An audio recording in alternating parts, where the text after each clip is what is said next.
It's Fish at 6, and you asked a question or posed an idea.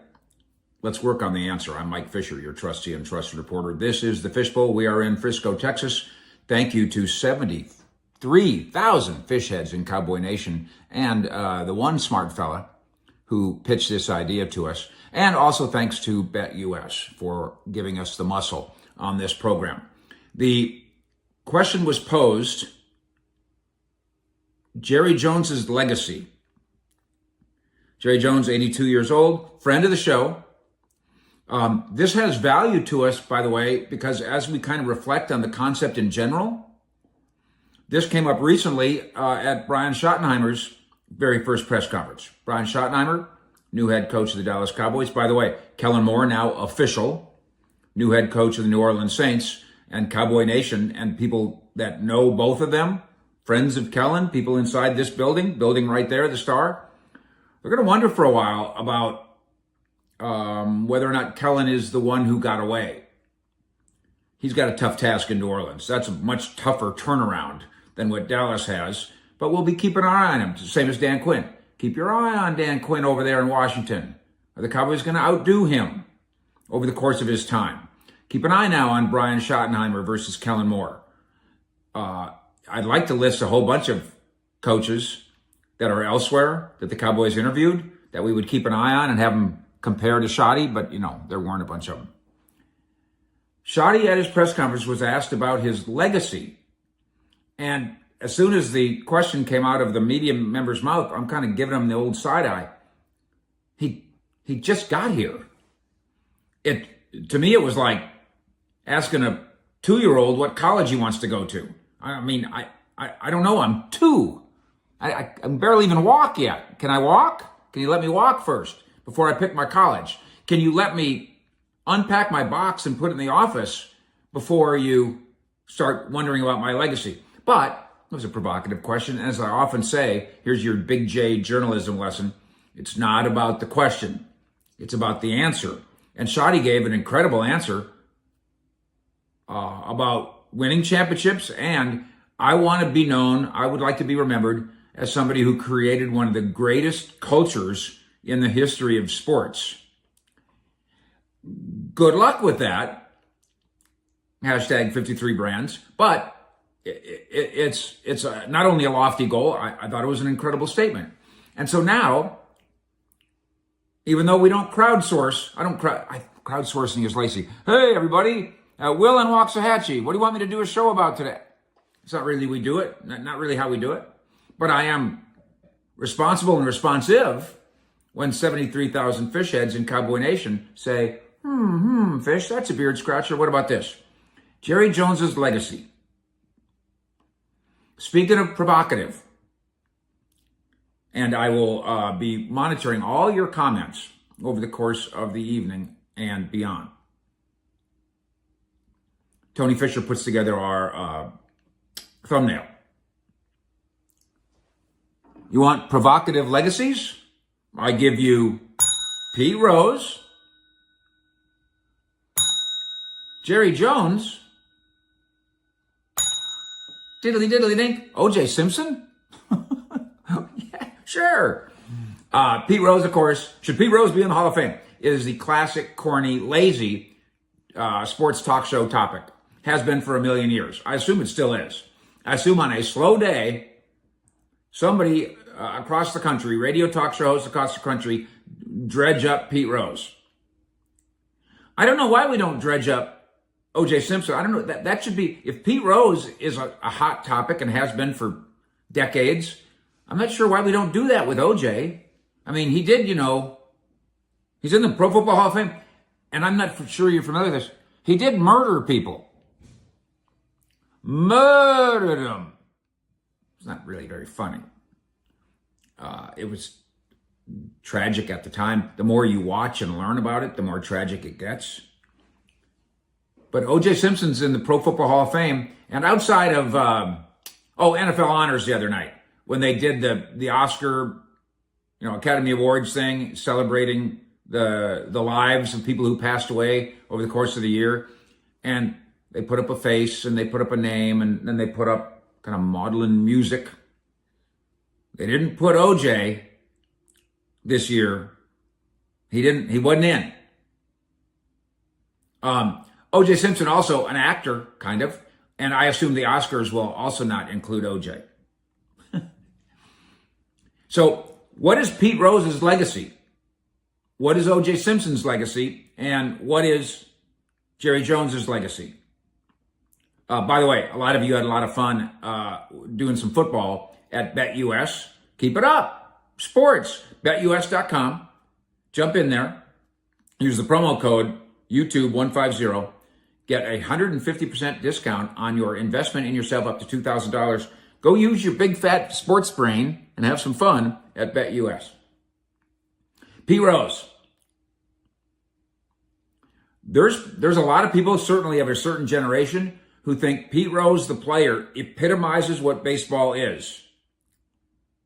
Charlie Hustle, scrappy, got every single ounce of talent out of that body that he could have. And that last thing certainly is true. There's people that think he might be the best pure baseball player of all time, as opposed to being the best athlete who played baseball. But he bet on baseball. Now, he's passed away now, right? And I don't think we're going to get sued for saying this. He's also sleazy and scummy. He was married and he had teenage mistresses, allegedly, dotted across the National League landscape, city by city. Sleazy and scuzzy. And he's not in, of course, the Baseball Hall of Fame. But OJ's in the football, but Pete Rose is. So gambling on the game is worse than murder? Apparently it is to baseball. I've always wondered, can't you just put a plaque? Can you put Pete Rose in there and put a plaque describing all the stuff? Should we go back to OJ Simpson's bust and describe all the stuff? It is part of his legacy, right? You don't take OJ Simpson out of the Hall of Fame. You hammer up an addendum to the definitions of what he is.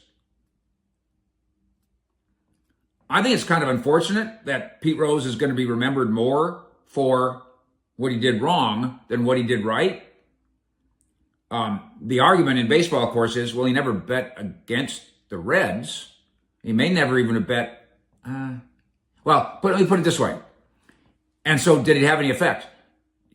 The way you use a pitcher in a certain game today for the Reds might impact how you bet tomorrow. So yes, his gambling, his betting did have an impact, and it's a cardinal sin. But it's not a worse cardinal sin than murder. Now, we have no evidence that Jerry Jones ever bet on or against the Cowboys, and we have no evidence that Jerry ever murdered anybody. Here's something Big J journalism, you may know this. The New York Times, the Washington Post, the Associated Press, they have the obituaries for older guys already written. Are you aware of that? By the way, straight dope, no BULLSH. There's the sweatshirt on a chilly winter's bone kind of a day. You might want to go get this sweatshirt. It's in the Uncle Fish store below. Thank you to Broken Halo for what he does. Also, thank you to Jim Laws, Tony Fisher, and Sugar for producing our fine programming. He didn't murder anybody, so that's not going to be in Jerry's obit. By the way, he turns 83 in October. So he may be with us for quite some time, but you get to be a man of a certain age, a celebrity of a certain age. The Joe Biden obituary that's going to run in the New York Times has already been written, and it's in a filing cabinet. It's in a virtual filing cabinet somewhere. And when Joe Biden, former President of the United States, pass away, they will give it one more read, and they'll hit send.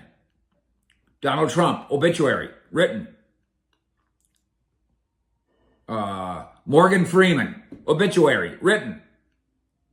Jerry Jones, obituary. And I don't want to be morbid about this. Last time I brought this up, a few years ago on live radio, I mentioned the mortality of Jerry Jones, and he called the show live to have fun chewing me out, talking about how he's going to be in charge around here until they put a tag on his toe, which is, funeral talk. That's, when they put you in the drawer and you pull the drawer out and Gene has to go down and identify the body and he's got a tag on his toe. Oh, it's going to be sad. It is. It's going to be sad. So what does that obituary look like? If I wrote it, if the Associated Press writes it, or if you write it, here's all you got to figure out. How will the opening sentences read? Will they read, option 1, longtime Dallas Cowboys owner Jerry Jones, Pro Football Hall of Famer, and marketing and public relations and sales guru of all time, has passed away at the age of 92? Or will it read, Dallas Cowboys owner Jerry Jones, Pro Football Hall of Famer and winner of 3 Super Bowls, has passed away at the age of whatever? That's the question. How they write that will help determine what his legacy is. They've got Associated Press, New York Times, CowboysCountry.com. We've got a big responsibility here. When Donald Trump dies, what will an Associated Press style, you know this, right? It's an inverted pyramid. You put the most important stuff first and the least important stuff at the end. What will they put about Donald Trump first? What will they put about Joe Biden first? What will they put about Morgan Freeman first? Or any other celebrity, politician, sports, Hollywood. What will we write about Jerry Jones first? And what I don't want for him, what you don't want for him, and what I want him to not want for him, is that the marketing and the PR thing even gets mentioned in the first 5 paragraphs.